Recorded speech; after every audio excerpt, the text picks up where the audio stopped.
জয় মা চাঁদনী মা, জয় বাবা শিব বাবা।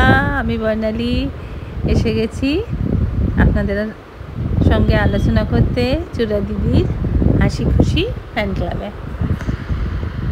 একটা ব্যাপার, আমি খুব কম রাগ করলেও দুটো জিনিসে খুব আমার রাগ হয়। এক, যদি আমাকে আমার নিজের রাজ্যের কথা বলে, আমার আরাধ্যা দেবী মা কালী বা মা দুর্গার নামে কিছু বলে, আমি মেজাজটাকে ঠিক রাখতে পারি না, ধরে রাখতে পারি না। তাছাড়া আমি বিবেকানন্দের মানে অনুরাগী। উনিও কারুর কাছে মাথা নত করেননি, আমিও করব না, সেটা আমি ঠিক করে রেখেছি। মানে যাকে মানি তার পথে তো চলতে হবে নাকি। তো যাই হোক, আমার বান্ধবী সে উত্তরপ্রদেশের মানুষ। আমরা যেমন এখানে মা কালী মা দুর্গা এটা মানি, ওনারা ওখানে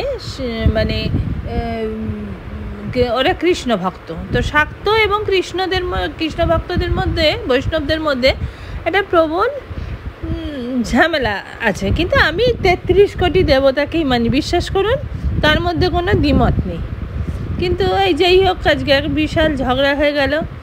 তো ঝগড়াটা ছিল যে ওই প্রথমে বলল যে কলকাতাতে না খুব জাদু টোনা হয়, আর এই মন্ত্রতন্ত্র মা কালী আর কি, মা কালী ভূত প্রেত পিশাচ নিয়ে ঘোরেন।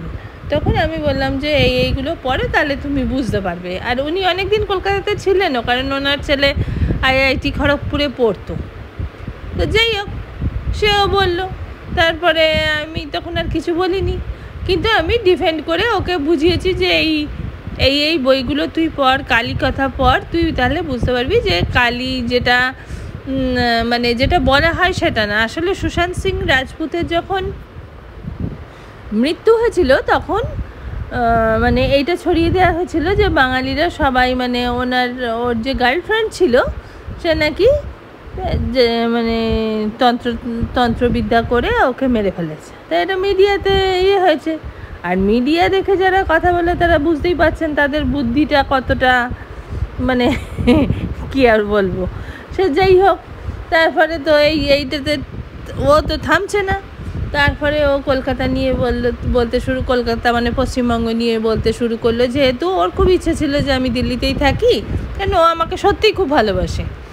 তো তখন আমি বললাম, দেখ, যাতায়াত করি, কিন্তু আমার পছন্দের শহর, আমার নিজের রাজ্যে, এখানে আমাকে সালা বাঙালি কেউ বলবে না। হ্যাঁ, আমি দিব্যি আছি এখানে, নিজের দেশের ভালো ভালো সিনেমা দেখতে যাই, ভালো ভালো খাবার খাই, কাজের লোকেরা, পাড়া প্রতিবেশীরা সব মিলে একটা দারুণ অবস্থা আমার। তখন ও তো শুনে আরও রেগে গেল। যা হয় আর কি, কেউ কারুর ভালো দেখলে তার আরও খারাপ লাগবে। তখন ও বললো যে জানিস তো, বাঙালিরা খুব পরশ্রী কাতর এবং খুব পরস্ত্রী কাতর। যেই বলেছে আমার আরও রাগ উঠে গেছে। আমি তখন বললাম, পরশ্রী কাতর তো সবাই, ইউপিতে এত দাঙ্গা হাঙ্গামা হয়, পরশ্রী কাতর না হলে কি আর সেটা হয়? আর পরশ্রী কাতর বলছিস, তোদের ভগবানই তো ইউপির যে ভগবান, সেই তো মেন ভগবান, সেই তো পরশ্রী কাতর। তুই ভালো করে ভেবে দেখ। তো তখন ও যুক্তিতে হেরে গিয়ে মুচকি হাসলো, আমিও হাসলাম। বললাম, চল, কেউ কারোর সঙ্গে ঝগড়া করার দরকার নেই, হাত মেলা, যেই কালী সেই কৃষ্ণ। নমস্কার।